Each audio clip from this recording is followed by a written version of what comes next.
Assalamualaikum warahmatullahi wabarakatuh. Bismillahirrahmanirrahim. Alhamdulillah. Wassalatu wassalamu ala asyrafil anbiya'i wal mursalin. Allahumma 'allimna ma jahilna wa dhakkirna ma nasina. Hari ini kita sampai ke surah Al-Qasas. Kita akan mulakan daripada surah Al-Qasas, iaitu surah yang ke-28. Bilangan ayatnya 88. Surah ini termasuk dalam surah Makkiyah. Bilangan paragrafnya ada 9 paragrafnya.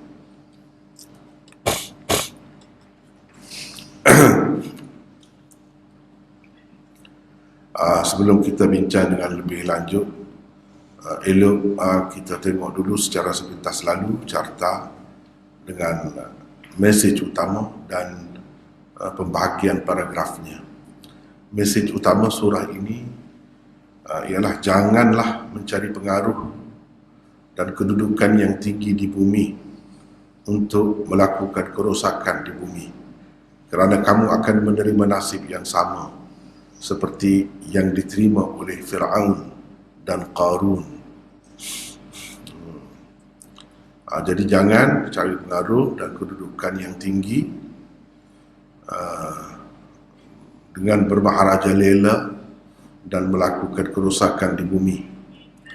Kerana kalau sesiapa pun buat begitu, terutamanya pihak berkuasa, dia akan menerima nasib yang sama seperti diterima oleh Fir'aun dan Qarun. Seperti kita sebut dah tadi, surah ini terdiri daripada 9 paragrafnya. Paragraf yang pertama daripada ayat 1 hingga 6 itu merupakan pendahuluan. Ini kalau kita tengok sini, ayat 1 hingga 6, ini pendahuluan. Daripada ayat 7 hingga 13 membentuk paragraf yang kedua, iaitu dalamnya ada kisah zaman kanak-kanak Nabi Musa alaihissalam. Paragraf yang ketiga ayat 14 hingga 21, permulaan zaman muda Nabi Musa dan pembunuhan tanpa sengaja yang berlaku daripada Nabi Musa di situ. Paragraf yang keempat ayat 22 hingga 28, 10 tahun di Madian. Ini kisah Musa semua ni. Kisah Nabi Musa. Selepas tu di Madian. Lepas tu paragraf yang kelima ayat 29 hingga 42, dilantik menjadi Nabi, mencabar Fir'aun dan akibatnya. Paragraf yang ke-6 bermula daripada ayat 43 hingga 60, bicara dengan Rasulullah dan amaran kepada kaum Quraisy. Jadi sebelum itu tu boleh dikatakan kisah Nabi Musa lah yang banyak dikemukakan sebagai contoh perjuangan seorang manusia, seorang Nabi, yang mana Nabi kita Muhammad sallallahu alaihi wasallam mengikut jejak langkah tu. Paragraf yang ketujuh ayat 61 hingga 75, dalil-dalil tauhid. Paragraf 8 ayat 76 hingga 82, kerjasama di antara kapitalis Qarun dengan kerajaan Taghut, iaitu kerajaan Fir'aun. Kerajaan Fir'aun itu adalah kerajaan tentera sebenarnya, kerajaan tentera. Paragraf yang ke-9 ayat 83 hingga 88, penutup, merupakan penutup bagi surah ini. Kalau pendahuluan ada penutupnya. Dan di dalamnya juga tersebut akibat mencari pengaruh di bumi, akibat bermaharaja lela, melakukan kerusakan di bumi, menggunakan pengaruh yang ada, kekuasaan yang ada. Itu di dalam paragraf yang ke-9. Baik. Sekarang kita nak pergi pula kepada detailnya. Detail apa yang tersebut di dalam carta secara ringkas tadi. Kita nak lihat dengan lebih detail sedikit. Baik. Sila baca situ. Hari ini Hazim aja. Zaman diturunkan. Silakan. Zaman diturunkan. Pertama, Suratul Qasas diturunkan selepas Suratul Syu'ara dan Suratul Nam di peringkat ketiga kehidupan Rasulullah SAW di Mekah antara tahun ke-6 hingga ke-10 kenabian. Ketika itu, pemimpin-pemimpin kafir Quraisy diminta mengambil iktibar dan pengajaran daripada akibat buruk yang telah menimpa Fir'aun, Haman dan Qarun. Rasulullah SAW dilarang daripada menjadi penolong dan penyokong penjenayah-penjenayah dari kalangan kafir Quraisy. Kedua, ayat ke-52, Innaka la tahdi man ahbabta, turun pada bulan Rejab 10 Hijrah, tidak lama sebelum Abu Talib meninggal dunia. Berkaitan Suratul Qasas dengan surah sebelum dan selepasnya. Pertama, di dalam surah 6 yang lalu telah dikemukakan sikap positif Raja Perempuan Negeri Sabak kerana telah menerima seruan Tauhid dan memeluk agama Islam dengan sukarela. Sedangkan beliau sebelumnya adalah pemuja matahari. Di dalam Suratul Qasas ini pula disebutkan sikap negatif Fir'aun, Haman, Qarun dan bala tentera di bawah pimpinan mereka. Mereka diingatkan supaya mengambil iktibar daripada peristiwa orang-orang yang telah dibinasakan. Beberapa kata kunci dan tema utama surah. Pertama, uluwun fil ard, yakni bermaharajalela di bumi adalah satu istilah khusus di dalam Al-Quran. Ia dikhususkan untuk pemerintah-pemerintah dan penguasa-penguasa yang sombong dan zalim.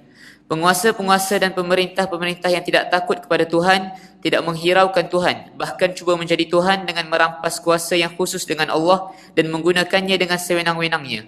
Uluwun fil ard juga merupakan mesej utama surah ini. Di permulaan surah ini, setelah mengemukakan kesalahan dan jenayah yang dilakukan Fir'aun di zamannya, dia dikatakan telah bermaharajalela di bumi. Uluwun fil ard, ayat 4. Inna Fir'auna ala fil ard. Di penghujung surah juga dikatakan uluwun fil ard, yakni bermaharajalela di bumi merupakan salah satu sebab utama manusia dibinasakan di dunia dan tidak mendapat syurga di akhirat nanti. Ayat 83. Tilka ad-darul akhiratu naj'aluha lilladhina la yuriduna 'uluwan fil ardi wala fasada wal 'aqibatu lil muttaqin. Perkataan al-muttaqin yang digunakan di dalam ayat ke-83 secara khusus bererti pemerintah-pemerintah yang menjadi khalifah Allah di bumi dengan melaksanakan hukum hakam Allah dan berada dalam batas-batas dan ikatan syariat Allah. Mereka menggunakan kuasa dengan berhati-hati supaya tidak melanggar perintah Allah. Mereka juga mengelak diri daripada berlakunya kerosakan di muka bumi kerana penyalahgunaan kuasa. Rangkai kata uluwun fil ard tersebut di permulaan surah ini dan juga di penghujungnya. Ini juga termasuk dalam salah satu gaya bahasa Al-Quran yang unik. Di permulaan ia dikemukakan sebagai pendahuluan. Sebelum sampai ke penghujung diberikan perincian tentangnya dan akhirnya ia diulangi sebagai penutup dan peringatan. Sekejap. Cuba kita tengok. Kita tengok surah ni. Ni surah Al-Qasas. Al-Qasas maknanya kisah lah. Qasas maknanya cerita. Kisah.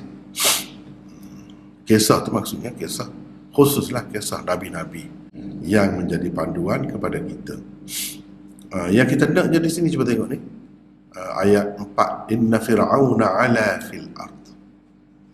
Itu tempat yang saya gelak tu. Ala fil ard. Ini istilah khusus di dalam Quran.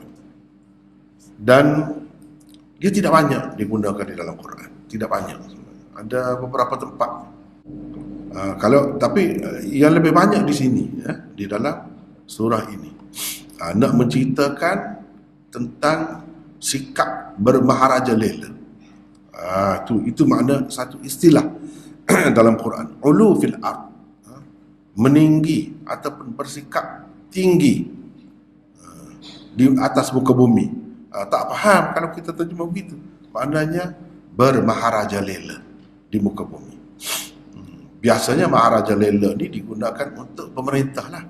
Walaupun orang perseorangan pun boleh juga, mana buat sesuka hatilah, tidak mengikut peraturan dan hukum Allah. Itu dipanggil bermaharajalela. Cuba tengok di sini. ayat 4. Ini maksudnya di permulaan surah.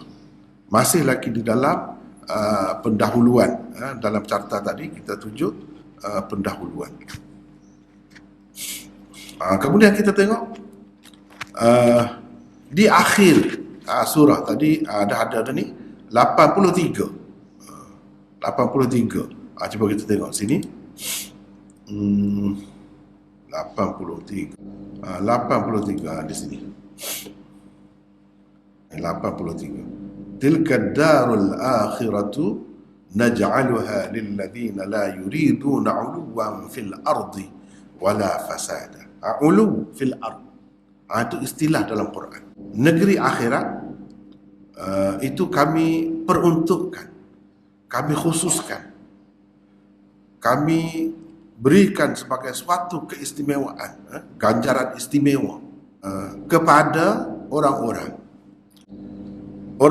yang tidak berkehendak, orang-orang yang tidak hendak melakukan kezaliman, orang-orang yang tidak bermaharajalela. Dia tidak nak bermaharajalela di bumi, dan tidak juga hendak melakukan kerusakan. Wal aqibatu lil muttaqin. Jadi yang kita nak di sini di awal surah ala fil ard. Ala fil ard. Ni ulu fil ard, samalah ala ya'lu uluwan. Ulu tu masdar. Samalah. Itu keunikan susunan bahasa Al-Quran itu, gaya bahasa Al-Quran itu. Dia di permulaan, di akhir. Dia nak ceritanya orang-orang yang bersikap begitu tidak ada bahagian mereka di akhirat nanti. Di akhirat itu untuk pemimpin-pemimpin yang tidak macam itu sikapnya, tidak bermaharajalela, tidak diktator, tidak melakukan kerusakan di muka bumi. Itu maksud wal aqibatu lil muttaqin. Al-muttaqin ini dalam konteks ini, dalam konteks surah ini, ayat ini khususnya, iaitu orang pemerintah, maksud pemerintah yang adil, yang tidak memerintah dengan dasar maharajalela, begitu, dan tidak melakukan kerusakan. Itu dasarnya. Itu maksud al-muttaqin di sini. Bukan maksud al-muttaqin itu luas, makna dia al-muttaqin itu kadang-kadang diguna gini, kadang-kadang diguna begini. Itu cuba tengok tu perkaitan antara di awal surah dengan di akhir. Itu keunikan. Selalu kita bertemu. Dan ini menunjukkan kata kunci lah ni. Ulu fil ard. Ala fil ard itu kata kunci orang panggil. Dan juga tema utama surah. Mana untuk kita nak faham surah ni, kena perhati di situ. Dan biasanya dia ada ulang. Paling tidak 2 kali. Yang mudahnya kalau di awal, di akhir. Kadang-kadang di tengah pun ada. Yang guna perkataan ulu fil ard ini, kalau kita perhatikan, iaitu di dalam surah Bani Israel, surah Isra.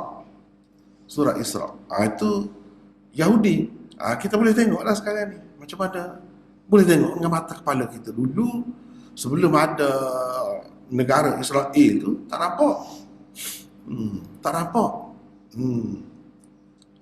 Dia terhina ke sana, berpindah randa daripada satu negeri ke satu negeri. Cuba tengok ni Al-Isra, ayat yang keempatnya.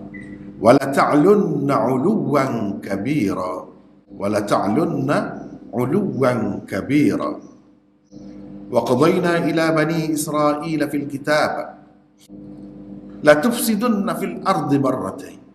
Kami telah putuskan kepada Bani Israel dalam kitab bahawa mana dalam ketetapan Allah sudah ada, dan benda ni boleh dilihat. La tufsidunna fil ard. Kamu pasti akan melakukan kerusakan di bumi. Wala ta'lunna ala ya'lu. Ta'lunna itu PA dia lah. Wala ta'lunna 'uluwan kabira. Dan kamu akan bermaharajalela luar biasa. Itu 'uluwan kabira. La ta'lunna 'uluwan kabira. Makna kamu akan bermaharajalela luar biasa. Pelik. Pelik. Itu sikap maharajalela tu pelik. Orang lain pun marah jelek lah juga. Tapi dia ni pelik. Itu Tuhan bagi kita tengok. Yang hidup di zaman ni boleh tengok. Waliyadkhulul masjid kama dakhaluhu awwal marrah waliyutabbiru ma 'alau tadbira. Itu tak apalah. Itu antaranya yang disebutkan di sini ya. Baik, kalau kita pergi di dalam surah Al-Qasas, Fir'aun macam mana? Ala fil ard wa ja'ala ahlaha syi'a. Dia pecah-pecahkan, pisah-pisahkan penduduk-penduduknya. Yastad'ifu ta'ifatan minhum. Dia melemahkan segolongan daripada rakyat dia, orang bawah dia. Yudhabbihu abna'ahum. Dia menyembelih anak-anak lelaki mereka. Wa yastahyi nisa'ahum. Dan dia membiarkan anak-anak perempuan itu hidup. Innahu kana minal mufsidin. Memanglah dia ni termasuk dalam mufsidin, perosak dia ni. Pemerintah yang perosak. Kemudian Tuhan kata, wa nuridu an namunna 'alal ladzina istud'ifu fil ard wa naj'alahum a'immah wa naj'alahumul warithin. Kami pula berkehendak nak bagi nikmat kepada orang-orang yang lemah. Ini sesuai dengan hukum Allah lah, sunnatullah. Biasalah di situ orang ni kalau ditindah lama-lama lemah, Allah SWT angkat dia. Orang yang lemah di bumi dan menjadikan mereka pula sebagai pemimpin. Menjadikan mereka sebagai pewaris. Orang yang menggantikan tempat, yang memerintah tempat itu. Tuhan nak begitu. Akhirnya banumakkina lahum fil ard. Dan kami nak bagi kuasa kepada mereka. Kepada orang lemah tadilah, Bani Israel itulah. Wa nuriya fir'auna wa hamana wa junudahuma minhum ma kanu yahdharun. Dan kami nak tunjuk kepada Fir'aun, Haman dan bala tentera kedua-duanya. Dia ni sebab tu kita kata dia ni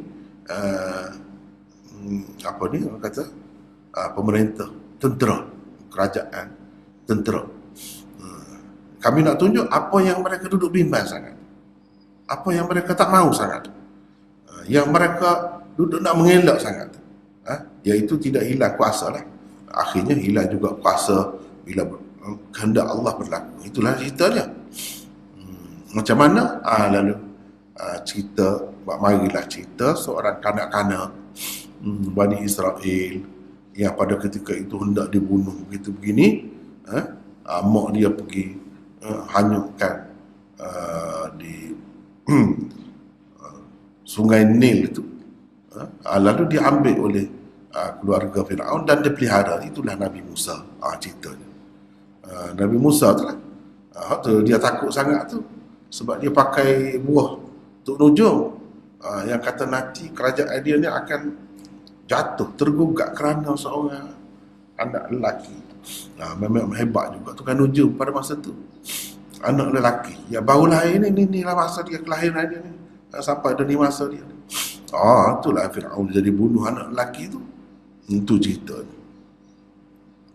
Jadi hak detail tu boleh tengok dalam terjemahan pun ada kan, macam mana hak detail. Tak apalah. Jadi yang kita naknya ulu fil ard. Bila sampai masa dia hilang, lenyap kerajaan yang ditakuti, digeruni, kerajaan yang zalim macam tu pun hilang, lenyap. Sampai hari ni tak ada bangsa Kipti memerintah mana-mana negeri sampai ke hari ni.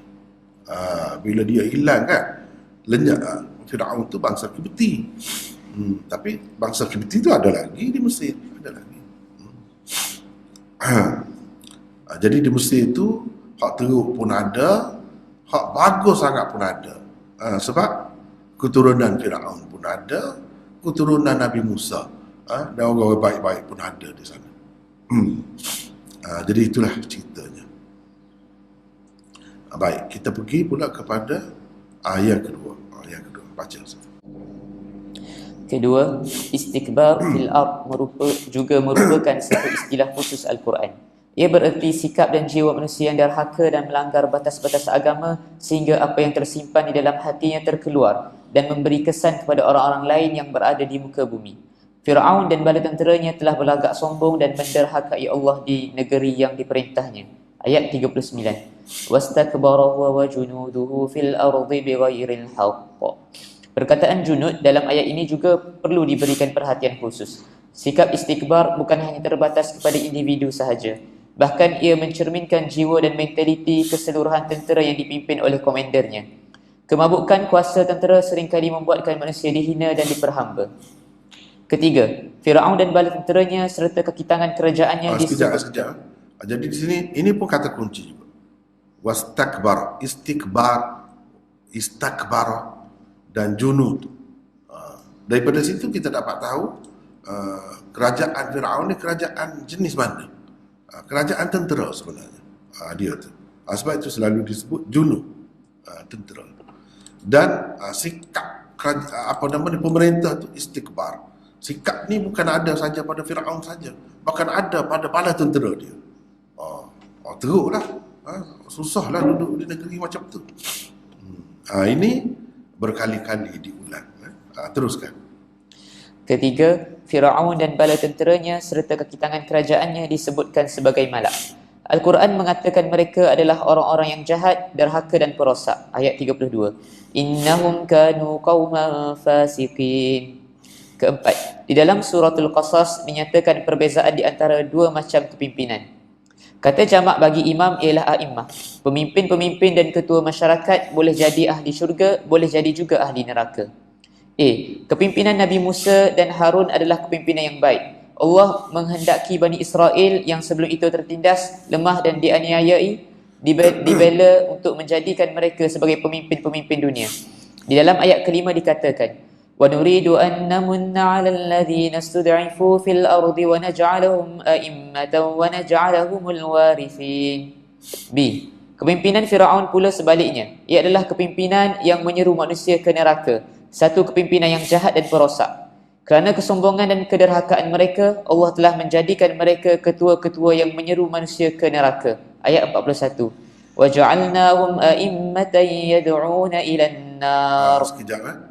Jadi a'immatan ini diulang beberapa kali. Ini juga kata kunci. Dan ini juga tema utama. Maksudnya perlu diberi perhatian. Pemimpin-pemimpin. Itu maksud a'immah tu imam, bukan imam sembahyang. Imam tu dari segi bahasa digunakan, maknanya pemimpin-pemimpin, ketua-ketua. Jadi ketua dia ketua masyarakat, ketua negara, ketua negeri, pemimpin masyarakat, pemimpin negeri, pemimpin negara, semua masuklah. Itu maksud imam tu. Jadi imam ni ada dua dalam Quran. Jadi tidak mestinya perkataan imam ni menunjukkan makna baik. Sebab ada kan dalam sini a'immatan yad'una ilan nar, ada juga imam-imam yang menyeru ke neraka, maknanya tidak baiklah tu. Perkataan imam digunakan untuk makna yang tidak baik. Apa maknanya pemimpin? Memanglah dalam dunia ni kita sentiasa tengok, bila-bila masa pun ada pemimpin yang baik, pemimpin yang jahat. Pemimpin yang baik bukan sahaja masuk syurga, bawa orang masuk, dia sendiri pun masuk syurga. Itu wa naj'alahum a'immatan wa naj'alahumul warithin. Al-warithin ulaika humul warithun alladzina yarithuna al-firdaus wa hum fiha khalidun. Dalam ayat yang lain, al-warithin, kami jadikan mereka pewaris-pewaris. Waris apa? Tengok ayat lain. Iaitu orang-orang yang akan mewarisi, mendapat maksudnya. Firdaus, syurga Firdaus. Ini pemimpin besar makna dia. Besar makna dia. Dan kelebihan dia banyak. Jadi pemimpin, jadi pemerintah ni. Sebab apa? Kalau dia boleh bawa kebaikan, kemakmuran, kesentosaan, kesejahteraan dalam masyarakat, itu makna tanda dia bawa ke syurga, akan masuk syurga. Begitu juga sebaliknya yang jahat, a'immatan yad'una ilan nar. Jadi ini dua perkara yang sebagai peringatan khusus ni. Sebab itu kalau baca Quran ni kan, dia bukan untuk orang perseorangan saja berasa bertanggungjawab, berasa bersalah, berasa takut. Semua pemimpin pun ikutlah dia jadi raja ke, dia jadi presiden ke, dia jadi Perdana Menteri ke, dia jadi menteri besar ke, dia jadi governor ke, dia jadi apa pun. Dia kena sedar. Ini hakikatnya. Allah tak kira. Beri peluang. Semua ada peluang. Tidak kata bila pemerintah tak ada peluang dan nak dapat syurga. Bukan. Peluang besar tu nak dapat syurga. Tapi buatlah biar betul. Biar betul, biar baik. Banyak benda-benda tanggungjawab dia. Yang orang lain tak boleh buat, dia boleh buat. Dan kalau dia tidak buat, orang lain tak berdosa, dia berdosa. Kalau dia buat, dia boleh pahala. Orang lain tak dapat pahala tu. Itulah sebab di mahsyar nanti, Imam Adil itu dapat salah satu yang mendapat naungan arash di hari yang tidak ada naungan pada ketika itu. Nombor satu disebut, iaitu Al-Imamul Adil. Imam ni pemerintah lah. Pemerintah. Dia bukan untuk orang biasa saja. Quran ini dia panduan, pedoman untuk setiap lapisan masyarakat. Jadi ada juga imam yang menyeru ke neraka, membawa manusia ke neraka. Neraka tu kadang-kadang kita tengok neraka dunia lagi. Neraka dunia lagi. Bukan neraka di akhirat. Kerana dia dengan sebab pemerintahan dia tu rakyatnya jadi susah. Kalau dalam senarai paling mundur dalam dunia ni, dia. Tengok-tengok siapa pemerintah. Boleh tengok. Itulah. Dah lah kafir. Lepas tu mundur pula. Apa kedana pula. Rakyat susah. Cuba tengok dalam sejarah. Tengok YouTube ada dah. Nak tahu negara paling mundur, paling teruk, paling kotor. Ada semua. 10 top. Pilih 10 top tu paling maju, paling bersih, paling baik, paling apa. Ada. Kita boleh tengok. Neraka tu rakyat dia berasa dalam dunia lagi. Neraka tu. Kalau boleh nak lari, tapi tak boleh lari.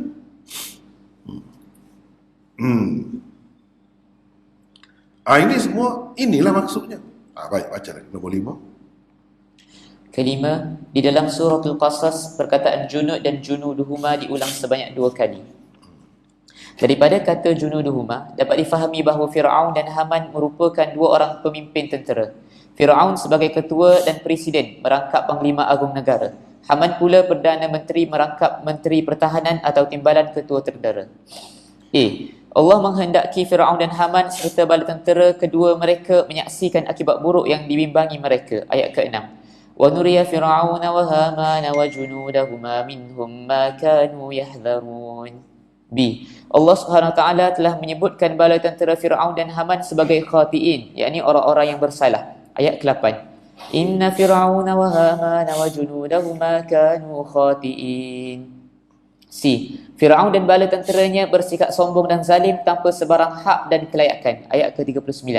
Wastakbara huwa wa junuduhu fil ardi bighairil haqq. Ini kalau kita perhatikan dunia pun, kalau dibawa bicara ke mahkamah dunia, kerajaan-kerajaan tentera banyak dalam dunia ni, dia akan dihukumkan sebagai bersalah, penjenayah perang, penjenayah kepada rakyat dia. Ini semua sekarang ni berlaku di kalangan orang kafir, berlaku. Tidak boleh terima. Dikatakan ini khati'in, orang yang bersalah terhadap negara, bersalah mengikut undang-undang antarabangsa. Dunia pun tahu, kafir pun. Jadi Islam ni dah lama dah situ. Pemerintahan cara macam ni salah. Teruskan. Allah Subhanahu Wa Taala telah menghukum Fir'aun dan juga bala tenteranya dengan menenggelamkan mereka di dalam laut. Ayat ke-40. Fa'akhadnahu wa junudahu fanabadnahum fil yam. Ke-6. Di dalam suratul Qasas, perkataan ilah dipakai dengan erti pemerintah yang mempunyai kuasa mutlak. Fir'aun telah mendakwa telah mempunyai kuasa itu. Dia juga telah mendakwa telah mempunyai sifat rububiyah. Kerana itulah dia berkata, Ana Rabbukumul A'la. Sedangkan dia sendiri adalah seorang penyembah banyak Tuhan. Dia sebenarnya seorang pemimpin musyrik dan diktator.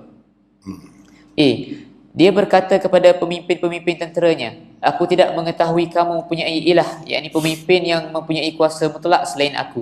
Ayat ke-38. Wa qala Fir'aun ya ayyuhal mala'u وقال فرعون يا أيها الملأ ما علمت لكم من إله غيري. Ini satu perkara yang penting ya. Sebab itu saya dah sebut daripada awal lagi. Maulana Maududi tulis satu buku sebagai mukaddimah kitab tafsir dia. 4 istilah di dalam Al-Quran. 4 istilah dalam Al-Quran ni perlu sangat difaham. Kalau tidak kita tak akan faham Quran. Boleh katakan begitu. Istilah ilah di sini, ilah makna lain dalam konteks ayat ini. Ilah makna lain. Sembahlah, jangan sembah selain daripada Allah. Kamu sembahlah tak ada Tuhan melainkan Allah. Itu ilah lain, makna lain. Jadi ilah tu ada banyak makna. Ilah, Rabb, din dan ibadah. 4 istilah. Sebab penting di sini dalam konteks ni kita kena pakai dengan makna ni. Jadi Fir'aun ni dia telah guna ilah tu untuk dia. Padahal dalam sejarah kita semua tahu. Dia kata tidak ada ilah selain aku. Apakah ilah di sini dengan makna tidak ada Tuhan yang layak disembah selain aku? Tidak. Dia sendiri pun sembah berhala. Dia tu musyrik. Bukan dia tidak percaya kepada Tuhan, dia saja dia mengaku Tuhan. Tidak. Sebab itu kita kena faham. Istilah ilah di sini apa maknanya? Lain daripada makna di tempat lain. Sebab itu kita kena tengok konteks. Sama juga perkataan takwa, tidak mahukah kamu bertakwa, dikatakan kepada orang kafir. Apa makna takwa? Tidak mahukah kamu menyelamatkan diri daripada azab Allah? Itu maksudnya. Jadi mengikut konteks, walaupun makna kebanyakannya ialah Tuhan yang layak disembah, Tuhan yang kita kena sembah, yang ada sifat uluhiyah itu. Tapi di sini lain. Dia mengaku kata dia tu ilah. Tak ada ilah yang lain selain dia. Ilah di sini dengan makna apa? Pemerintah yang mempunyai kuasa mutlak. Itu makna dia. Tak ada yang mempunyai kuasa mutlak kecuali aku. Itu maksud dia. Dia bukan mengaku Tuhan yang layak disembah. Yalah, orang sembah juga dia. Tetapi dia sendiri itu sembah berhala. Sembah juga yang lain. Itu benda yang kita kena faham. Silap orang yang mengatakan Fir'aun ni dia tak ada Tuhan. Dia tidak sembah mana-mana Tuhan. Dia suruh orang sembah dia saja. Tidak, bukan begitu. Sebab apa? Banyak lagi bukti-bukti yang lain. Ini dia kata kepada Malak ni kaki tangan kerajaan dia. Tak ada ilah. Menguasai yang mutlak. Dia yang mutlak. Teruskan. B. Di dalam ayat ke-71, perkataan ilah telah digunakan untuk Tuhan yang mempunyai kuasa mutlak dan yang layak disembah. Tuhan yang menyediakan cahaya untuk manusia. Ayat 71. Man ilahun ghairullah ya'tikum bidhiya. C. Di dalam ayat ke-72 pula, perkataan ilah digunakan untuk Tuhan yang maha kuat dan layak disembah. Tuhan yang menyediakan malam untuk manusia bertenang. Ayat 72. Man ilahun ghairullah ya'tikum bilailin taskununa fih. Ketujuh. Di dalam suratul Qasas, perpecahan perkataan ihlak. Sekejap. Sini ni rasa perlu diterangkan 71, 72. Cuba tengok sini. Cuba tengok di sini. Kita ambil 71, 72. 71, 72.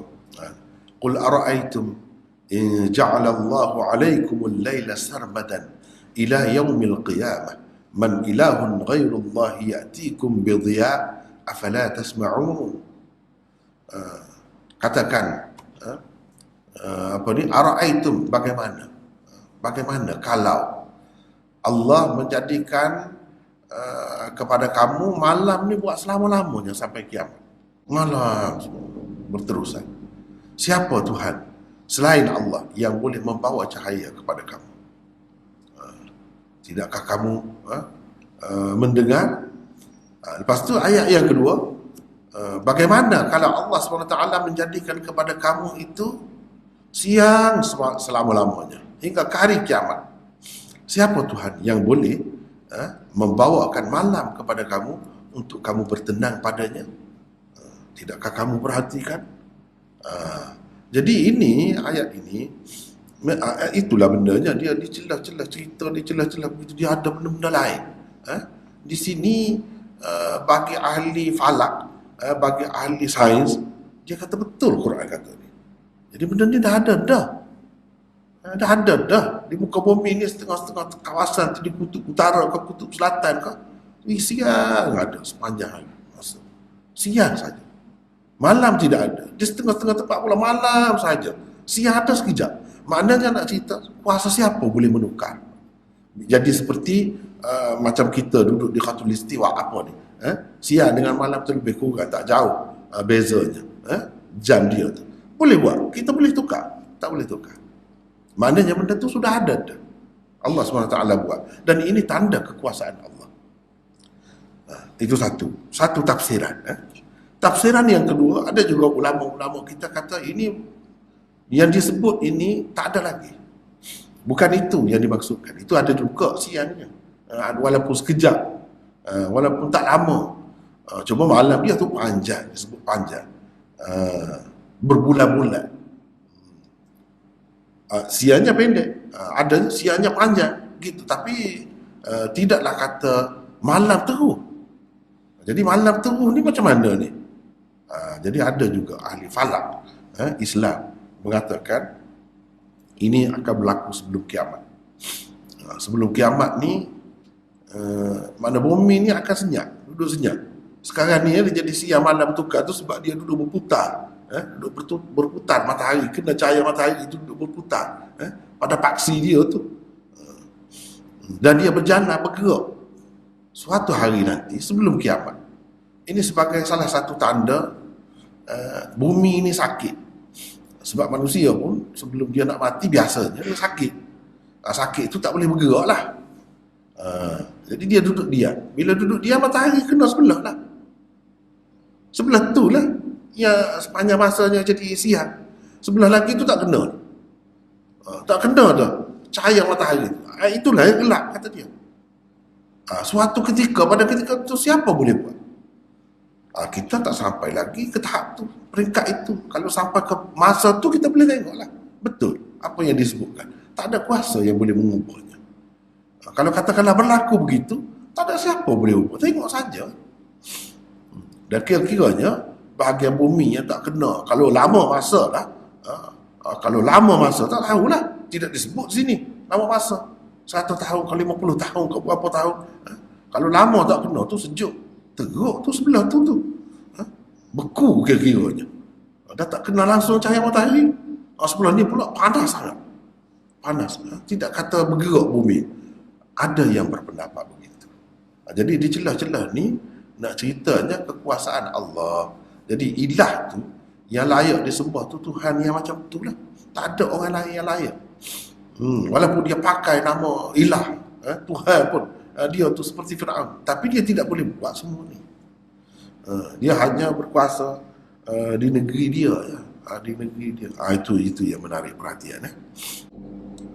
Jadi setengah-setengah ulama kata itu andaian saja. Kalau Allah buat macam tu. Sekarang ni Allah buat ada siang malam. Kalau Allah buat macam tu, siapa boleh ubah? Mana tidak berlaku, tidak jelas akan berlaku bila telah berlaku dah. Jadi macam-macam pendapat ulama tentang ayat tadi ya. Teruskan. Ketujuh, di dalam suratul Qasas, pecahan perkataan ihlak beberapa kali digunakan. Nabi Musa telah diberikan kitab Taurat 1300 tahun sebelum Masihi. Di dalam kitab Taurat, kisah bangsa-bangsa yang dibinasakan Allah seperti kaum Nuh, kaum 'Ad, kaum Thamud, kaum Lut dan juga kaum Syu'aib disebutkan. Ayat 43. وَلَقَدْ آتَيْنَا مُوسَى الْكِتَابَ مِنْ بَعْدِ مَا أَهْلَكْنَا الْقُرُونَ الْأُولَى. Alangkah banyak bangsa-bangsa yang bangga dengan kehidupan mereka dan megah dengan kemewahan ekonomi dan gaya hidup mereka telah dibinasakan oleh Allah. Ia boleh dijadikan sebagai iktibar oleh bangsa-bangsa kaya dan mewah yang hidup di abad ke-21 ini dan golongan materialis hingga ke hari akhir, hingga ke hari kiamat. Ayat 58. Wa kam ahlakna min qaryatin batirat ma'ishataha. Yang berbangga, sombong dengan keuangannya, ekonomi, ma'isyah. Dia guna perkataan itu khusus. Memang manusia ni boleh jadi sombong. Sesebuah negara dia jadi sombong, dia jadi megah, jadi berasa hebat dia dengan sebab ekonomi dia kuat. Ini disebutkan di dalam Quran ini. Jadi ekonomi kuat tidak jadi salah bila sombong. Bila anggap orang lain ni tak lekeh semua. Orang lain ni tak ada harga dan boleh buat sewenang-wenang terhadap mereka menggunakan kuasa ekonomi. Itu baru salah. Teruskan. C. Dua prinsip telah disebutkan berkaitan dengan bangsa-bangsa yang dibinasakan. Prinsip pertama ialah bangsa-bangsa tidak dibinasakan sebelum diutuskan Rasul dan sebelum sempurna seorang Rasul dan hujah dari pihaknya kepada mereka. Ayat ke-59. وَمَا كَانَ رَبُّكَ مُهْلِكَ الْقُرَى حَتَّى يَبْعَثَ فِي أُمِّهَا رَسُولًا يَتْلُو عَلَيْهِمْ آيَاتِنَا. Prinsip yang kedua ialah Allah tidak membinasakan negeri-negeri yang dihuni oleh orang-orang yang soleh dan baik-baik. Yang dibinasakan Allah ialah negeri-negeri yang dihuni oleh orang-orang yang zalim. Ayat 59. وَمَا كُنَّا مُهْلِكِ الْقُرَى إِلَّا وَأَهْلُهَا ظَالِمُونَ. D. Orang kanan Fir'aun, Qarun adalah seorang kapitalis Yahudi. Dia beranggapan kekayaan yang ada padanya semata-mata kerana ilmu dan kebijaksanaannya. Sedangkan sejarah menjadi saksi bahawa Allah telah membinasakan penjenayah-penjenayah dan orang-orang yang berdosa yang lebih banyak ilmu, lebih kuat dan lebih berpengaruh lagi daripadanya. Ayat 78. Qala innama utituhu ala ilmin 'indi awalam ya'lam anna Allah qad ahlaka min qablihi minal quruni man huwa ashaddu minhu quwwatan wa aktharu jam'a wa la yus'alu an dhunubihimul mujrimun. Ini sekejap. Ini contoh ni sebagai pengajaran lah. Sebagai pengajaran kepada kita bahawa kalau ada apa-apa kelebihan jangan berasa kita saja. Jangan berasa kita kerana kita semata-mata. Jangan begitu. Kena anggap itu kurniaan Allah. Tak kira lah kelebihan dalam bab apa pun. Ini Qarun ni salah satu penyakit dia, innama utituhu ala ilmin indi.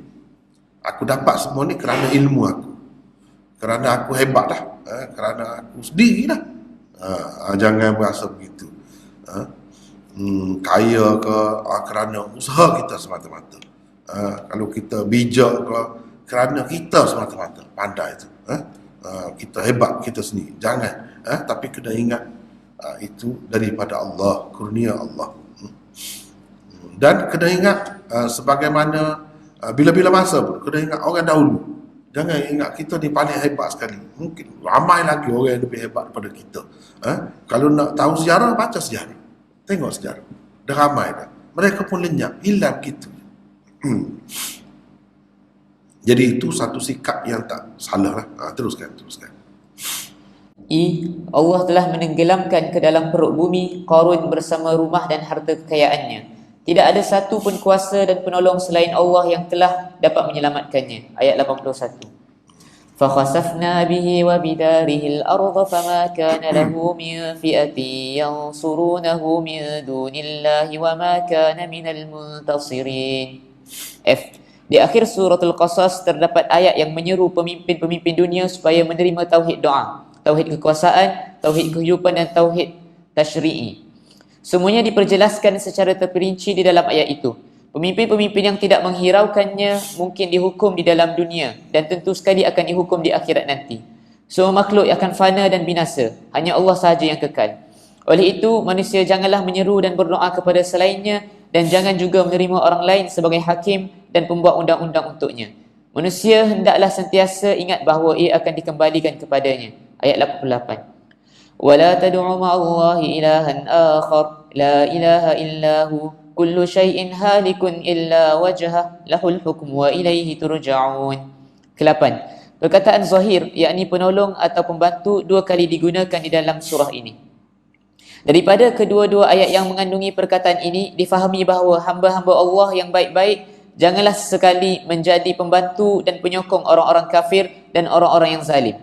Jika tanpa disedari berlaku perbuatan seperti itu daripada mereka, mereka diperintahkan supaya beristighfar dan meminta ampun kepada Allah, di samping berjanji untuk tidak lagi menyokong dan membela orang-orang yang zalim, fasik dan kafir. Sama ada mereka terdiri daripada keluarga tersayangnya sendiri, terutamanya orang-orang yang mempunyai pemikiran dan mentaliti Fir'aun. A.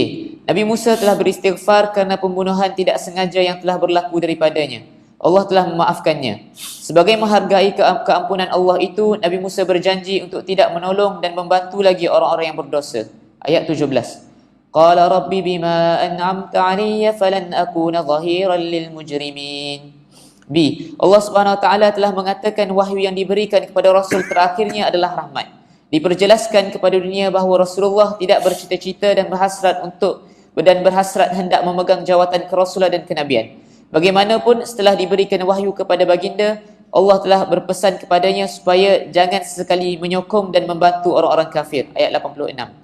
وَمَا كُنْتَ تَرْجُو أَنْ يُلْقَى إِلَيْكَ الْكِتَابُ إِلَّا رَحْمَةً مِّنْ رَبِّكَ فَلَا تَكُونَنَّ ظَهِيرًا لِلْكَافِرِينَ. Jadi zahir itu kata kunci ya. Dua kali disebut.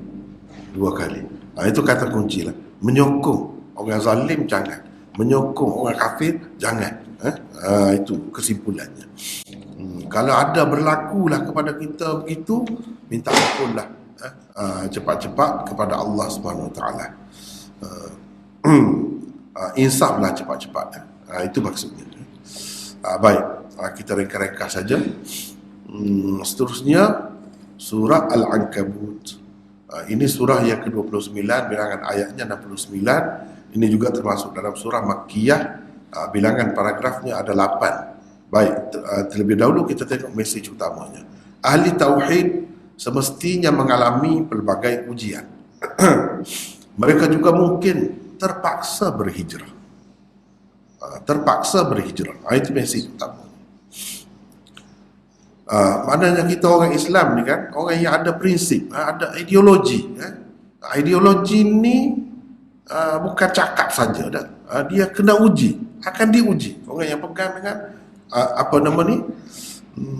ideologi ni ataupun akidah ni, ada kalanya dalam sejarah berlaku beberapa kali, telah berlaku sehingga ke zaman kita, terpaksa kena berhijrah. Kalau kena berhijrah pun bersedialah, terimalah. Kena berhijrah pun kena terima. Itu hakikatnya. Kalau tidak berlaku, tak apalah, kita bernasib baiklah. Nasib baik dari segi tidak diuji begitu. Tapi bukan bermakna kita lepas daripada ujian juga. Ujian itu tetap ada, cuma tidak beratlah. Seperti kita masuk jadi askar, jadi tentera, lama 20 tahun, tapi tak pernah berlaku perang. Jadi kita tak terpaksa berperang. Tak ada lah. Begitu. Tapi bila tu kita memohon jawatan tu, nak jadi tentera tu, maknanya kita kena dah tahu dah. Bila-bila masa kita mungkin diajak ni untuk pergi berperang. Kalau berlaku apa-apa keadaan tidak aman, serangan daripada luar, kita lah yang mula-mula sekali duduk depan. Begitu orang Islam kena fikir gitu. Kalau tidak berlaku tak apa. Bukan bermakna tak ada ujian lain pula. Begitulah.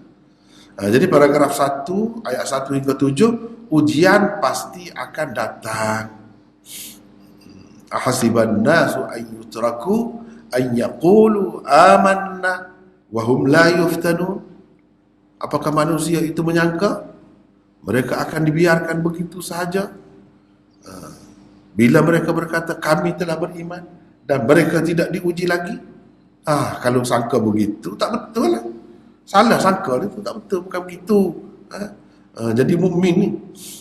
Paragraf 2 ayat 8 hingga 13. 8 hingga 9, jangan menerima tekanan kedua ibu bapa dalam menjaga akidah tauhid. 10 hingga 13, jangan terpedaya dan mengikut dengan membabi buta pemimpin-pemimpin yang musyrik. Paragraf 3 ayat 14 hingga 40, sejarah ujian Tuhan terhadap manusia. 14 hingga 15, Nabi Nuh diuji dengan dakwah selama 950 tahun. 16 hingga 27, setelah diuji Nabi Ibrahim terpaksa berhijrah. Banyaklah ujinya, salah satunya dalam Quran sendiri sebut, dicampakkan ke dalam api yang begitu besar. Dicampakkan ke dalam api yang begitu besar. Nak pergi dekat pun tak boleh. Apinya begitu besar. Dinyalakan api. Terpaksa kena pakai macam bedah. Plastik. Kita pakai apa bedah. Jauh. Sebab tak boleh nak pergi dekat. Panas sangat. api itu. Besar sangat api. Tu ujiannya. Nabi akhir sekali terpaksa berhijrah. 28 hingga 35 Nabi Lut juga pernah diuji. Pernah diuji. 36 hingga 37 ujian terhadap Nabi Syuaib. Lepas tu 38 hingga 40 beberapa ujian yang lain serta pemusnahan dan cara-cara umat dahulu dimusnahkan. Begitu. Paragraf yang keempat, ayat 41 hingga 43, pembatalan akidah syirik menerusi perbandingan labah-labah. Jadi Al-Ankabut itu maknanya labah-labah.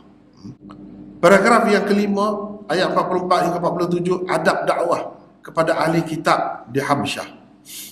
Ayat 48 hingga 55, dalil-dalil tauhid dan jawapan kepada kritikan terhadapnya.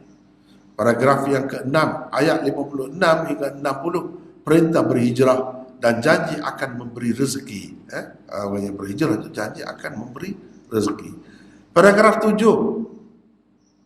61 hingga 65, dalil Allah sebagai pencipta, Khalid, Tuhan yang layak disembah, dan Tuhan sebagai hakim. Mana tauhid hakimiyah. Tauhid hakimiyah. Tauhid uluhiyah dan tauhid hakimiyah. 66 hingga 68, walaupun mendapat banyak nikmat di tanah haram, orang Quraisy tetap tidak bersyukur. Itu balik kepada Quraisy pula. Paragraf yang ke-8, ayat 69, janji memberi perlindungan selepas berhijrah. Jadi walaupun diuji sampai ke peringkat kena hijrah, jangan risau. Asalkan kita berada di atas landasan yang betul, Allah akan menolong kita. Kena ingat itu. Itulah secara sepintas lalu apa yang tersebut di dalam paragraf tadi. Sekarang ni kita nak tengok pula yang lebih detail pula. Baca sikit. Zaman diturunkan. Pertama, surah Al-Ankabut diturunkan selepas surah Luqman sebelum berlaku hijrah ke Habsyah pada bulan Rajab tahun kelima kenabian. Ia diturunkan pada permulaan tahun kelima kenabian ketika mana orang-orang Islam menjadi mangsa kezaliman dan kekejaman orang-orang musyrikin Mekah yang tidak percayakan hari kemudian.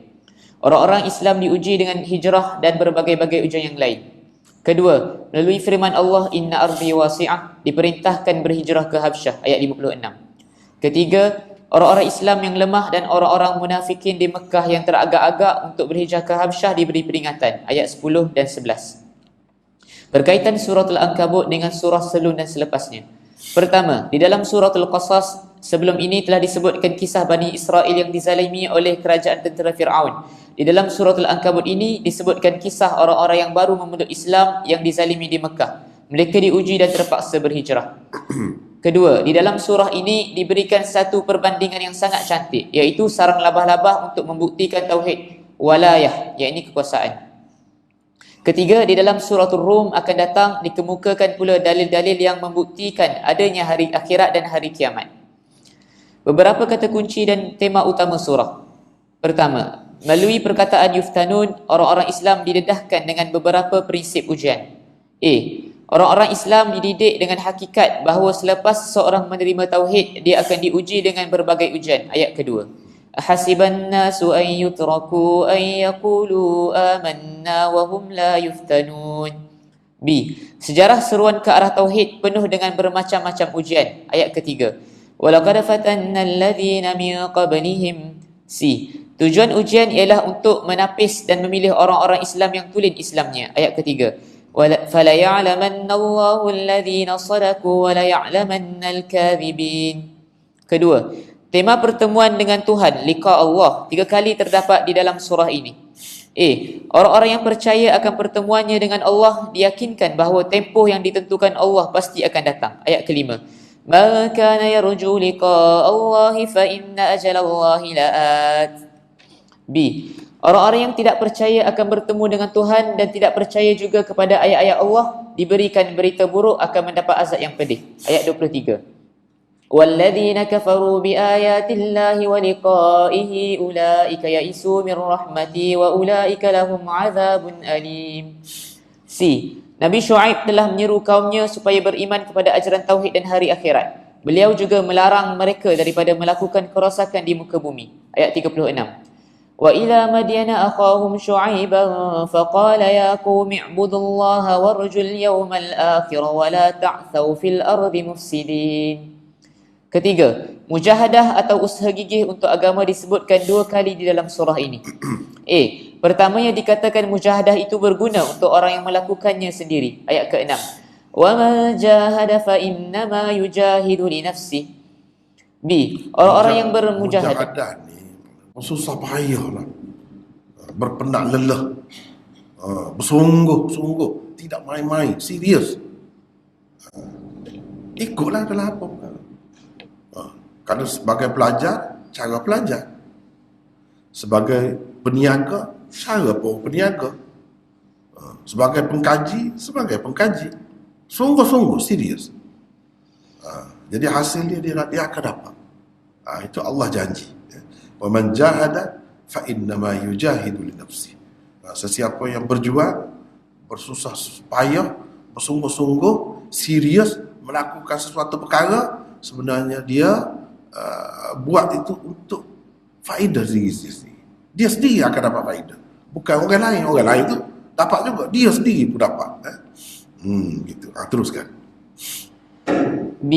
Orang-orang yang bermujahadah di jalan Allah akan Allah buka untuknya jalan-jalan menghadapi cabaran hidup. Ayat 69.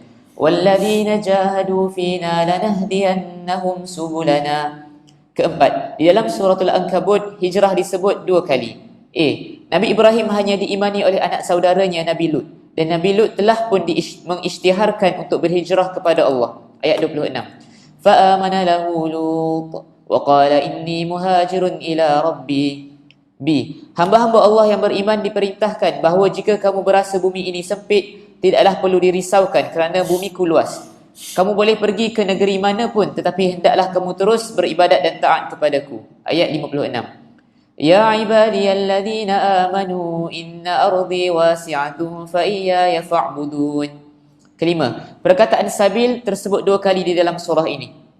A. Jalan ketua-ketua orang kafir. Ketua-ketua orang kafir berkata kepada orang-orang Islam, kamu ikutlah jalan kami akan memikul dosa kamu. Ayat 12. وَقَالَ الَّذِينَ كَفَرُوا لِلَّذِينَ آمَنُوا اتَّبِعُوا سَبِيلَنَا وَلْنَحْمِلْ خَطَايَاكُمْ وَمَا هُمْ بِحَامِلِينَ مِنْ خَطَايَاهُمْ مِنْ شَيْءٍ إِنَّهُمْ لَكَاذِبُونَ. B. Jalan Allah telah menghiburkan hati orang-orang Islam yang berbuat baik bahawa aku bersama kamu, kamu sedang memilih jalanku. Aku akan terus memimpin kamu yang memilih jalan-jalanku. Ayat 69. وَالَّذِينَ جَاهَدُوا فِينَا لَنَهْدِيَنَّهُمْ سُبُلَنَا وَإِنَّ اللَّهَ لَمَعَ الْمُحْسِنِينَ. Keenam, beberapa hukum dan bimbingan. Para sahabat yang baru memeluk Islam dididik supaya bersikap baik dengan kedua ibu bapanya yang kafir. Tetapi kalau mereka memaksa melakukan kesyirikan, maka jangan sesekali mereka ditaati. Ayat ke-8. وَوَصَّيْنَا الْإِنسَانَ بِوَالِدَيْهِ حُسْنًا وَإِنْ جَاهَدَاكَ لِتُشْرِكَ بِي مَا لَيْسَ لَكَ بِهِ عِلْمٌ فَلَا تُطِعْهُمَا. Ketujuh, Rasulullah SAW diperintahkan supaya menyampaikan wahyu kepada orang ramai dan mendirikan sembahyang. 2 perkara berhubung dengan sembahyang diberitahu. Ayat 45. Utlu ma uhiya ilaika minal kitabi wa aqimis salah. Inna salata tanha anil fahsya'i wal munkar wa la dhikrullahi akbar wallahu ya'lamu ma tasna'un. A. Sembahyang mencegah orang-orang yang mengerjakannya daripada perkara yang keji dan mungkar. B. Roh sembahyang ialah zikir, yakni ingatkan Allah, dan ia adalah perkara yang terpenting, akbar. 8. Orang-orang Islam yang akan berhijrah ke Habsyah dididik supaya menyampaikan seruan Islam dengan sebaik-baiknya kepada ahli kitab di bumi Habsyah. Kamu tentu sekali akan dapat berbincang dengan mereka soal akidah tauhid. Perbincangan kamu dengan mereka hendaklah dilakukan dengan cara yang terbaik. Ayat 46. Wala tujadilu ahlal kitabi illa billati hiya ahsan. Itulah. Secara ringkas kita nak cepat dah ni. Tak boleh leka-leka dah. Surah Ar-Rum. Tertib surah ke-30 ayatnya 60. Ini termasuk dalam surah Makkiyah juga. Bilangan paragrafnya ada 8. Mesej utama surah Rum ialah ada 3 di sini. 1, berita gembira akan mendapat kemenangan dalam peperangan Badar, yakni untuk sahabat-sahabat Rasulullah sallallahu alaihi wasallam. Yang kedua, dalil-dalil akhirat. Yang ketiga, berita gembira akan mendapat kejayaan di dunia dan di akhirat. Paragraf 1 ayat 1 hingga 7, berita gembira tentang kemenangan orang-orang Rum dan orang-orang Islam. Orang-orang Rum dan orang-orang Islam. Orang Islam itu maksudnya dalam peperangan Badar. Pada ketika itulah, tak jauh masanya, kemenangan yang dicapai oleh orang-orang Rum dalam menentang orang Farsi, berlawan dua empire tu, empire Rum dengan Farsi. Orang Islam pun berlawan dengan pasukan kecil lah, bukan empire, tapi penguasa Mekah. Perang dalam perang Badar kalah juga orang kafir tu. Farsi kalah juga. Farsi berfahaman syirik, bukan ahli kitab. Adapun Rum tu orang-orang Kristian, ahli kitab. Jadi orang Islam lebih suka sebab dia banyak kesamaan dengan ahli kitab itu. Mereka memihak kepada kuasa besar lah, kita kata kuasa besar Rum pada ketika itu.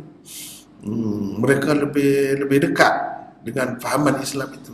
Adapun orang-orang kafir Quraisy ini, dia lebih menyokong empire Farsi itu sebab banyak kesamaannya dari segi akidah tu. Sama-sama syirik, walaupun beralanya tak sama, tetapi begitulah keadaannya. Paragraf 2 ayat 8 hingga 27, dalil-dalil akhirat. Paragraf 3 ayat 28 hingga 29, dalil-dalil tauhid. Paragraf 4 ayat 30 hingga 39, beberapa panduan untuk umat Islam. Paragraf 5 ayat 40 hingga 42, cabaran terhadap orang-orang musyrikin. Kejadian rezeki, kematian dan kehidupan. Kejadian rezeki, kematian dan kehidupan. Cabaran terhadap orang-orang musyrikin. Paragraf yang ke-6 ayat 43 hingga 45, perintah menerima akidah tauhid dan akidah percaya kepada hari kemudian. Paragraf yang ke-7 ayat 46 hingga 53, dalil-dalil tauhid dan akhirat. Paragraf yang ke-8 ayat 54 hingga 60, berita gembira dan dalil-dalil tentang balasan baik dan buruk. Baca seterusnya yang lebih detail lagi tentang surah Rum itu. Hazim baca. Zaman diturunkan. Suratul Rum diturunkan sebelum hijrah ke Habsyah sekitar permulaan tahun ke-5 kenabian. Di dalam surah ini telah pun diramalkan bahawa penaklukan orang-orang Farsi yang berterusan itu akan terhenti dan orang-orang Rum akan mengalahkan orang-orang Farsi. Pada tahun itu juga orang-orang Islam akan mendapat kemenangan. Sekitar 8 atau 9 tahun kemudian, berita gembira yang tersebut di dalam suratul Rum ini telah menjadi kenyataan di mana orang-orang Rum telah dapat mengalahkan orang-orang Parsi. Dan pada masa yang sama orang-orang Islam telah mendapat kemenangan dalam peperangan Badar yang berlaku pada bulan Ramadan tahun kedua Hijrah. Ciri-ciri khusus suratul Rum.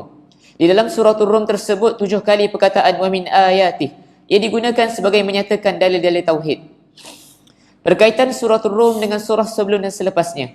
Pertama, di dalam suratul Ankabut tersebut bermacam-macam ujian dihadapi oleh penganut-penganut Islam.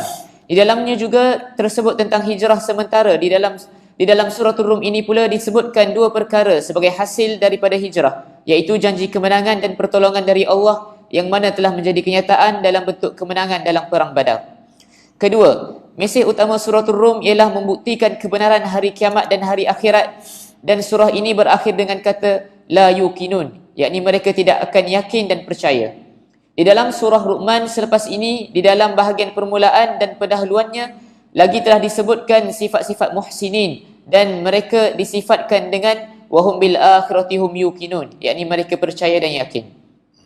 Ketiga, di dalam suratul Rum ini juga dikemukakan bermacam-macam dalil tauhid dan dalil-dalil tentang wujudnya hari kemudian. Di dalam surah Luqman selepas ini pula dikemukakan dalil-dalil tauhid dan dalil-dalil untuk menolak kesyirikan. Beberapa kata kunci dan tema utama surah. Pertama, salah satu tema terpenting suratul Rum ialah hari akhirat dan pertemuan liqa Allah dengan Allah di akhirat. Di dalam surah ini dinyatakan bahawa masalah sebenar ramai manusia ialah mereka tidak mempercayai hari kemudian dan tidak mempercayai juga pertemuan dengan Tuhan. Ayat 8. Wa inna kathiran minan nasi biliqa'i rabbihim lakafirun. B. Kepada orang-orang yang tidak percaya akan bertemu dengan Allah, bahkan mendustakannya, diberikan berita buruk akan mendapat azab siksaan. Ayat 16. وَأَمَّا الَّذِينَ كَفَرُوا وَكَذَّبُوا بِآيَاتِنَا وَلِقَاءِ الْآخِرَةِ فَأُولَئِكَ فِي الْعَذَابِ مُحْضَرُونَ. C.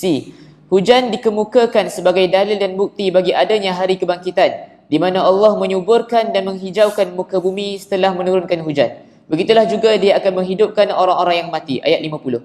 فَانظُرْ إِلَىٰ آثَارِ رَحْمَةِ اللَّهِ كَيْفَ يُحْيِي الْأَرْضَ بَعْدَ مَوْتِهَا Inna dhalika la muhyil mauta. D. Dalil akli untuk akhirat juga diberikan, iaitu Allah mengeluarkan yang hidup dari yang mati dan mengeluarkan yang mati dari yang hidup. Pada pokok terdapat biji benih dan daripada biji benih pula tumbuh pokok.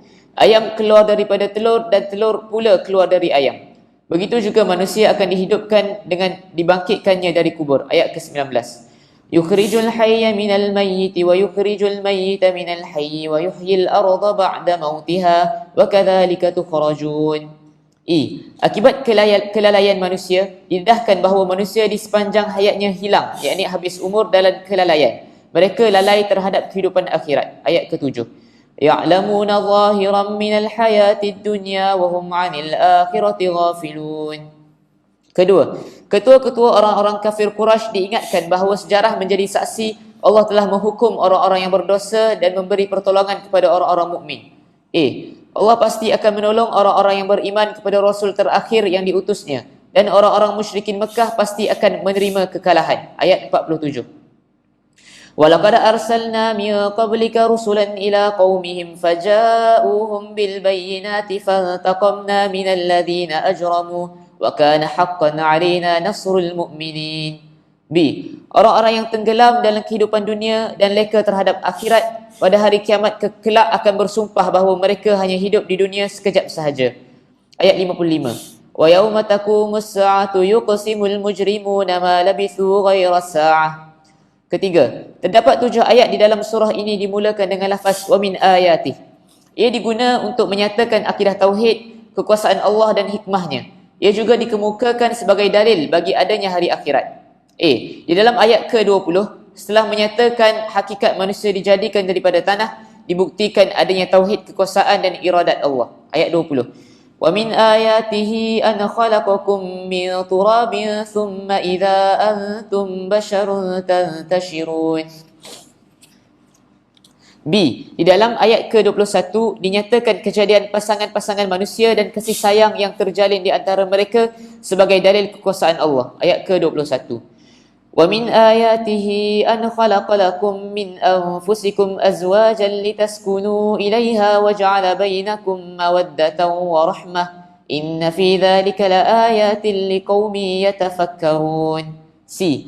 Ayat ke-22 menyatakan kejadian langit dan bumi dan perbezaan bahasa serta warna kulit manusia juga merupakan dalil kepada tauhid kudrat Allah. Ayat ke-22.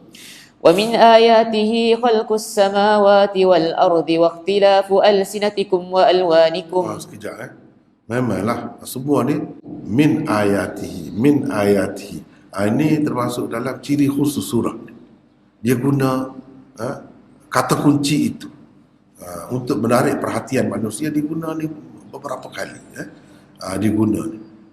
Di tempat lain tidak terkumpul begini tapi di sini gitu cara uslub ataupun gaya bahasa yang digunakan untuk menarik perhatian kita kepada kekuasaan Allah dan lain-lain tadi yang disebutkan tadi, dengan memulakan ayat dengan perkataan wa min ayatihi. Salah satu tandanya, antara buktinya, antara dalilnya, ada Tuhan, kuasa Tuhan, dan Tuhan itu mempunyai sifat-sifat yang istimewa, ialah kejadian langit dan bumi. Maknanya kalau orang kaji langit dan bumi ini boleh dapat Tuhan, boleh bertemu Tuhan, boleh akan kenal Tuhan. Wa ikhtilafu alsinatikum, bahasa manusia ini tidak sama, macam mana boleh berlaku? Siapa ajar? Siapa mula-mula? Lemah kalau fikir. Kalau fikir lemah. Tak tahu. Tiba-tiba ada lah, tahu-tahu ada. Ni bahasa ni bahasa ni. Kadang-kadang tempat tu mana banyak bahasa. Macam mana? Kalau tak ada bahasa tu bayangkan. Jadi dunia bisu, macam mana jadinya? Itu bukankah rahmat Allah? Itu bukankah nikmat Allah? Kemudahan yang Allah SWT bagi kepada kita guna bahasa tu, boleh faham? Tapi orang yang rupa-supa kita juga sebut cakap bahasa lain tak faham kita.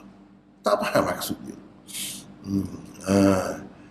Ikut mana-mana pun adalah juga bahasa yang kita faham. Boleh bercakap dengan orang dekat dengan kita tu. Bayangkan kalau tak ada bahasa tu macam mana. Itu bahasa tu Tuhan lah yang baginya. Begitu juga warna kulit kamu, warna-warna kamu. Warna-warna tu banyak. Warna kulit kita, warna-warna dalam kehidupan dunia ni. Ada putih, ada hijau, ada kuning, ada merah. Apa semua tu. Bunga-bunga tu kita berasa cantik.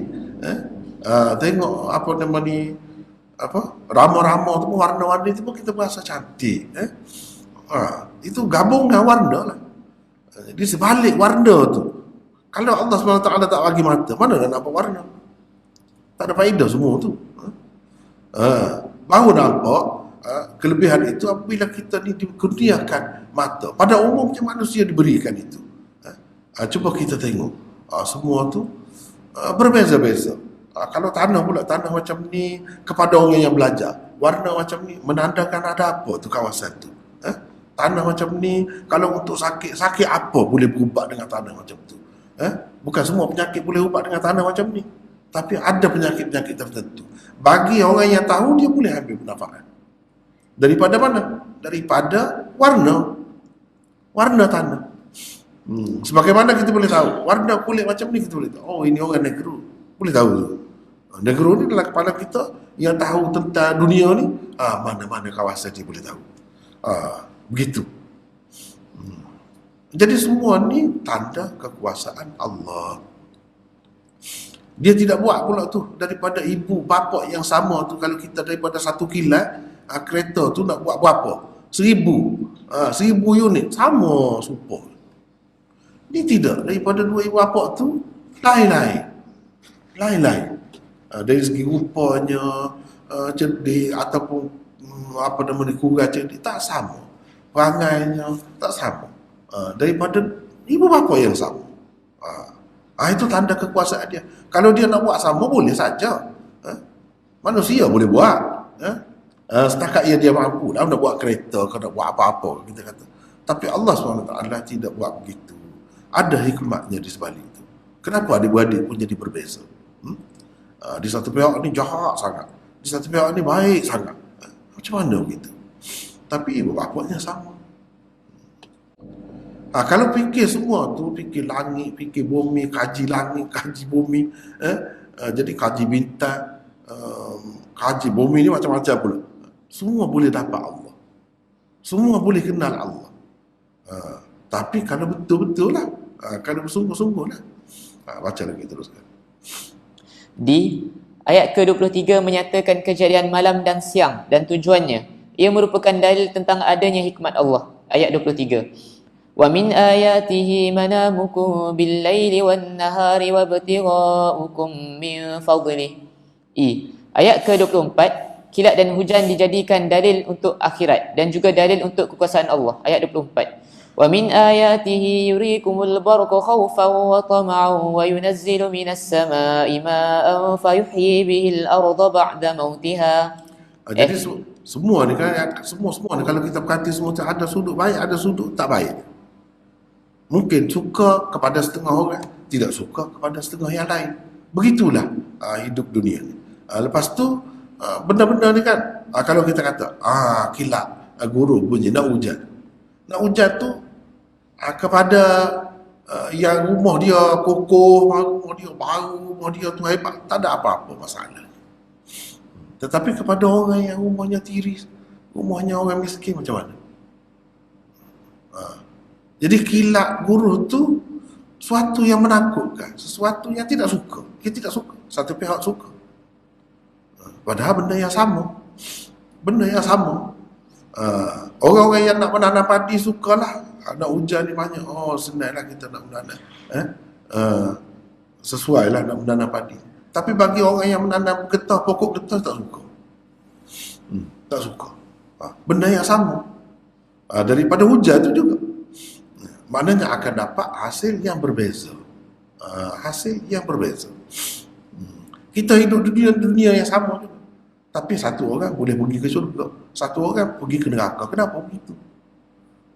Padahal dapat bekal yang sama asalnya. Itu semua nak suruh mikir, nak suruh fikir, nak suruh fikir. Teruskan. F.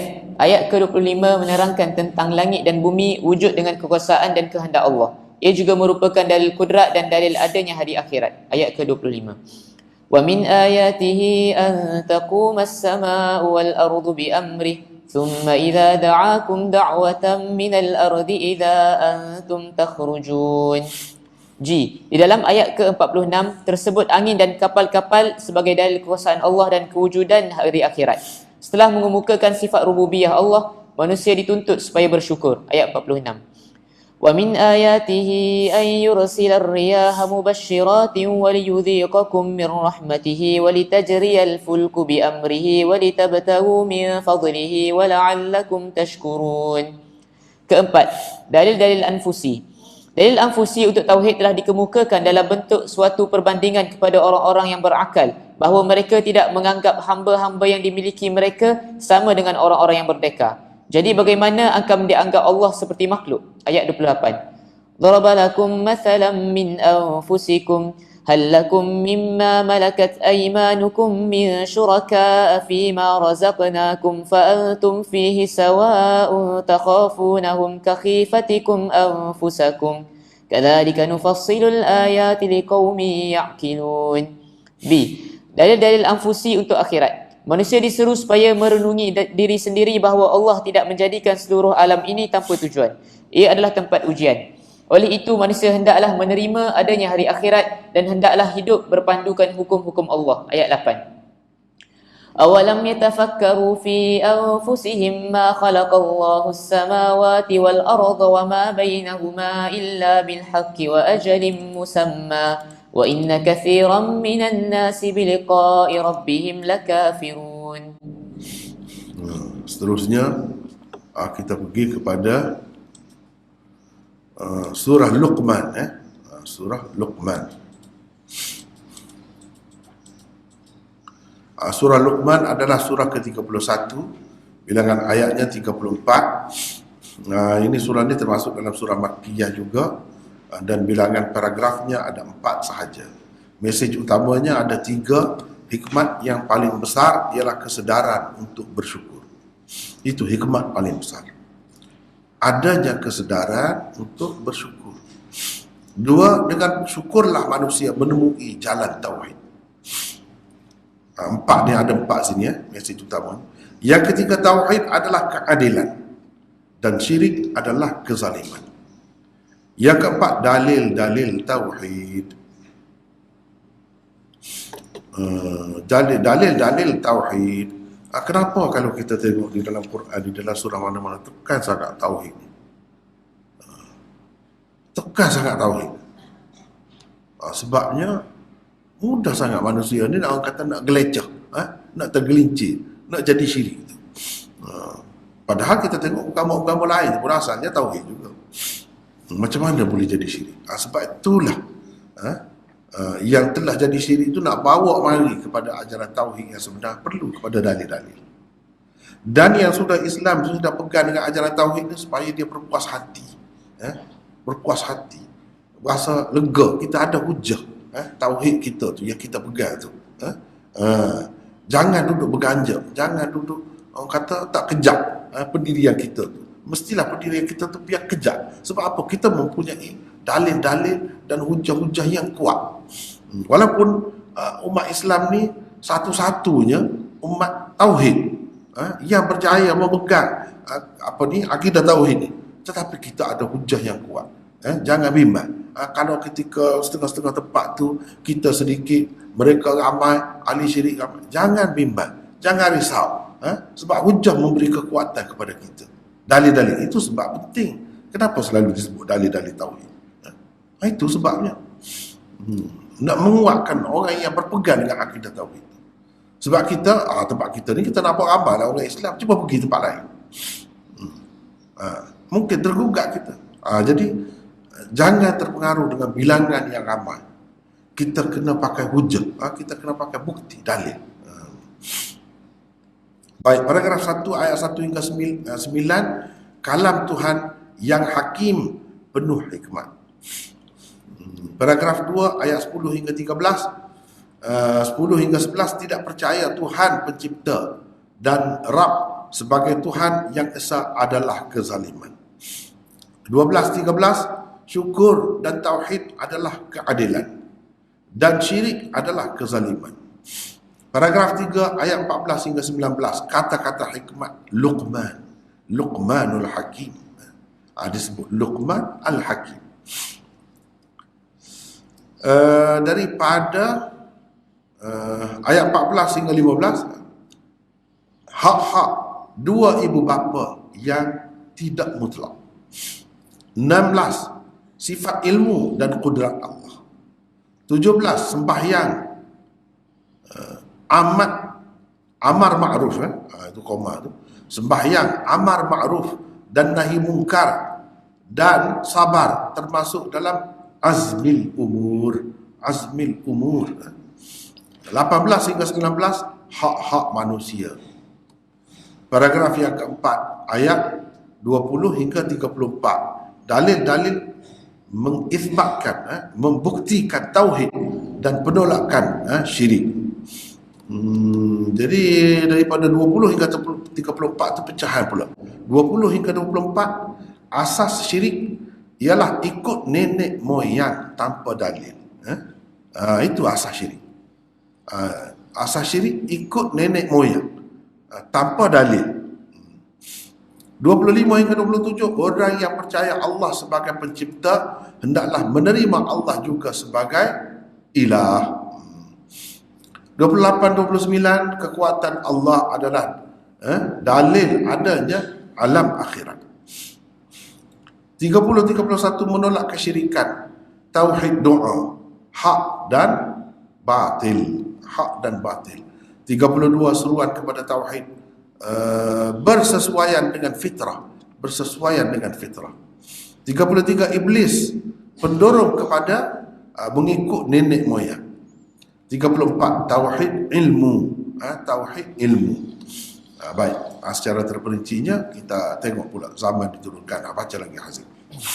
Zaman diturunkan. Surah Luqman dan Suratul Ankabut diturunkan di permulaan tahun kelima kenabian, sebelum berlakunya hijrah ke Habsyah pada bulan Rajab tahun kelima kenabian.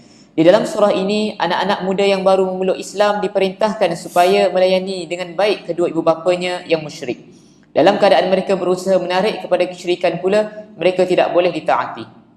Berkaitan surah Luqman dengan surah sebelum dan selepasnya, di dalam suratul Rum dikemukakan dalil-dalil tauhid dan dalil-dalil adanya hari kemudian. Di dalamnya juga terdapat berita gembira akan mendapat kemenangan dan pertolongan dalam peperangan Badar. Di dalam surah Luqman ini, syirik dikatakan suatu kezaliman yang sangat besar. Manusia disuruh bersyukur dan mengelak diri daripada pemujaan terhadap nenek moyang.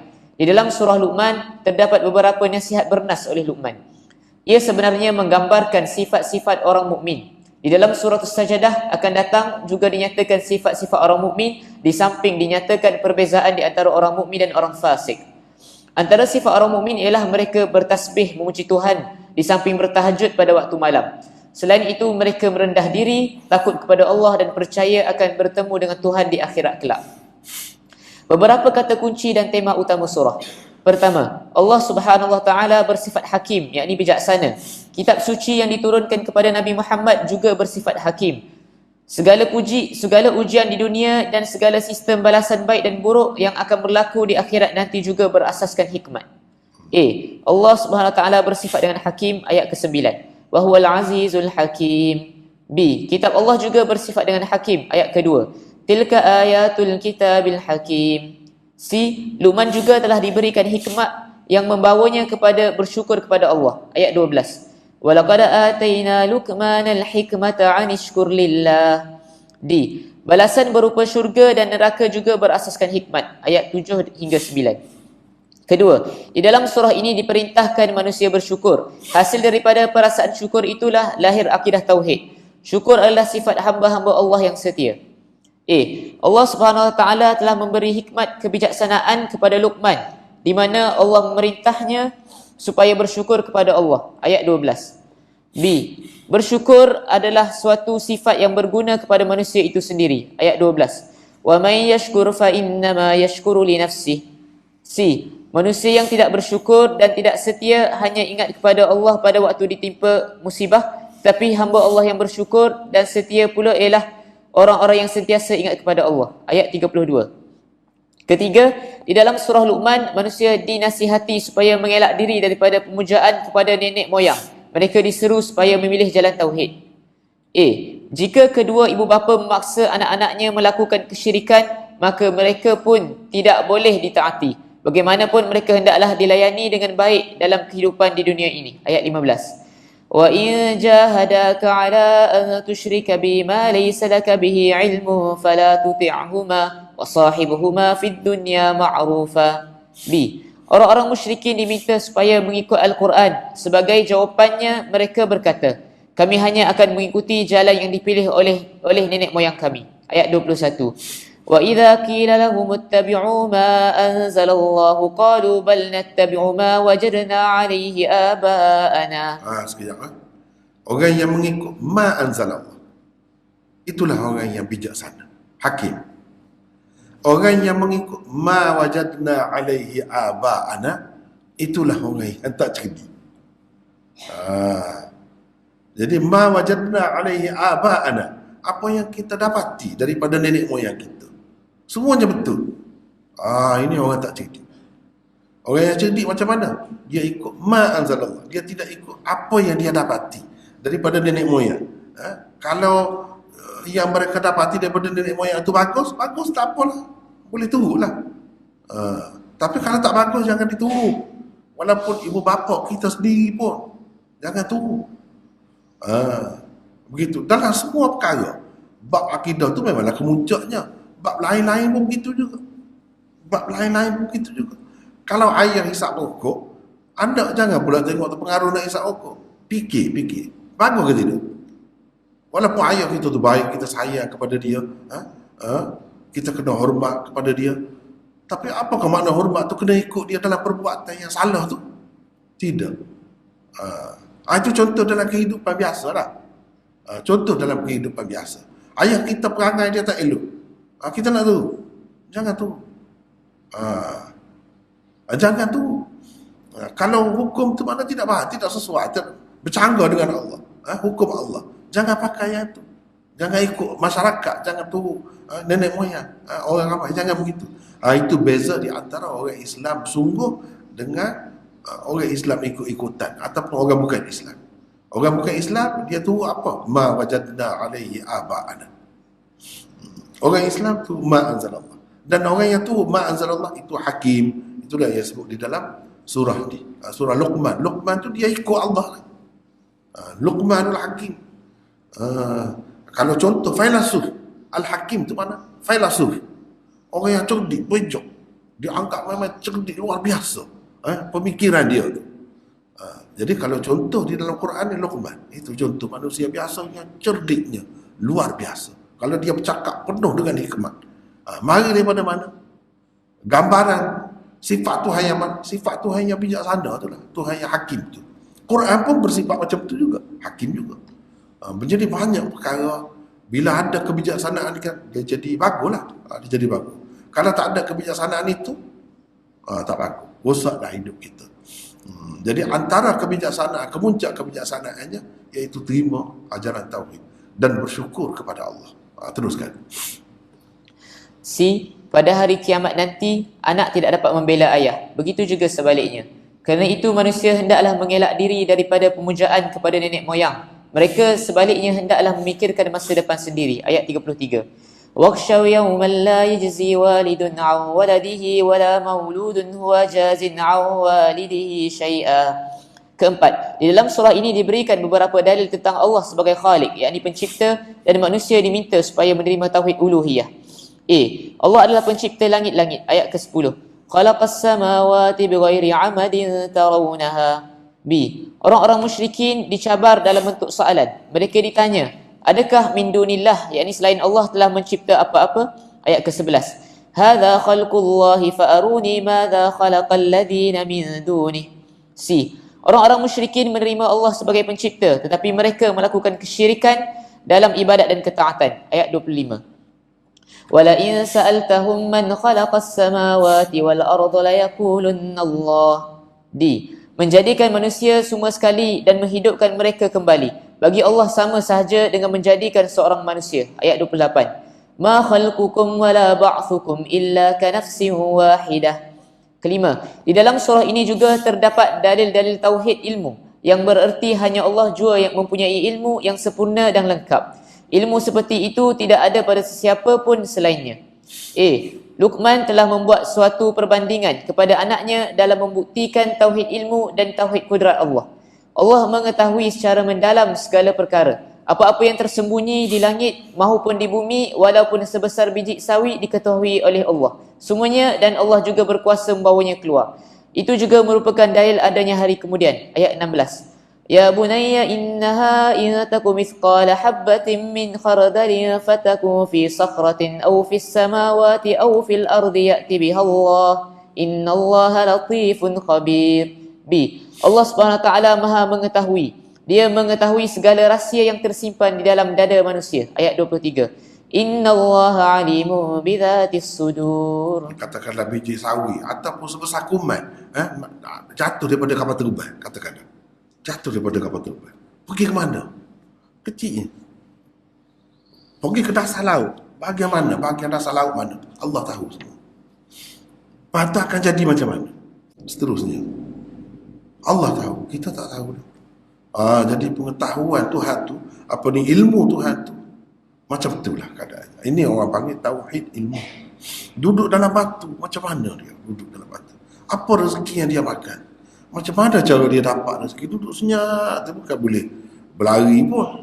Ulat tu, macam mana dia boleh hidup? Lepas tu bukan seekor tu, banyak dalam dunia. Berapa bilangannya dengan tepat? Allah tahu. Kita tak tahu. Tak ada siapa pun yang tahu siapa macam tu. Kalau Nabi-Nabi pun tahu, kerana Allah bagi tahu. Sedikit. Malaikat tahu, ada kerja dia lah. Tuhan nak tugas dia buat apa-apa. Dia tahulah. Kalau tidak, dia tak tahu pun. Banyak dalam hadis sebut, dia tak tahu pun. Dia ingat, orang tu dah nak mati, nak pergi. Tahu-tahu tidak. Tidak sampai masa lagi. Memanglah asalnya begitu. Tapi ada sebab-sebab tertentu, Allah bagi tempoh kepada orang itu. Malaikat pun tidak tahu. Tetapi berlaku dengan kehendak Allah. Tidak kata dah malaikat tak tahu jadi tersalah pergi ambil nyawa juga orang itu. Tuhan tidak nak lagi. Tak berlaku begitu. Sebab apa? Tuhan Maha Kuasa. Tuhan Maha tahu. Dia boleh kawal semua dalam masa yang sama. Semua perkara dia boleh. Tak ada akan berlaku tersilap dalam kekuasaan Allah. Itu nak ceritanya. Dan Allah tahu isi hati manusia. Isi hati manusia. Apa lintasan hati kita. Tak boleh nak pegang tu. Bukan benda, bukan biji sawi tu. Bukan kuman. Tak tahu apa. Tuhan tahu. Jadi bila Tuhan tahu begitu, kita berurusan dengan dia. Jangan main-main lah. Jangan main-main lah. Niat tu biar betul lah. Begitu. Wallahu a'lam. Ini as-sajdah. Wallahu. Assalamualaikum warahmatullahi wabarakatuh. Kita rehat lah. Kita rehat seperti biasa lah. Dalam 20 minit